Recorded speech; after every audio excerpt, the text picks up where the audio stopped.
அனைவருக்கும் வணக்கம். நான் doctor Alex, saint Mary's hospital கார்பாடியோட டைரக்டர். ஸோ இன்றைக்கி நம்ம ஹெர்னியானா என்னன்னு தெரிஞ்சுக்க போகிறோம்.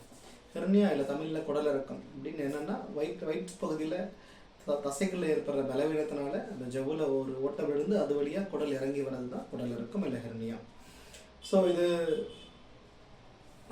எப்படி நம்ம கண்டுபிடிக்கலாம் அப்படின்னு பார்த்தோம்னா, குறிப்பாக அடி வயிற்று பகுதியில் தான் ரொம்ப காமனாக இருக்கும்.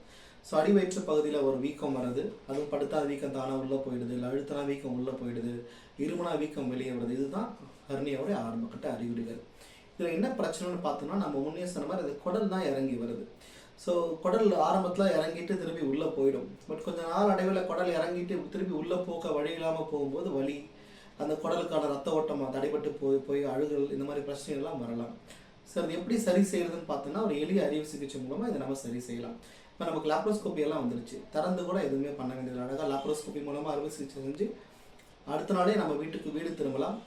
நம்மளுடைய பணிகளை சீக்கிரத்திலே நம்மளால் இதனால் தொடர முடியும்.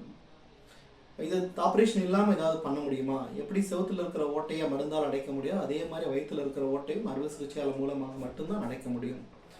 நன்றி, வணக்கம்.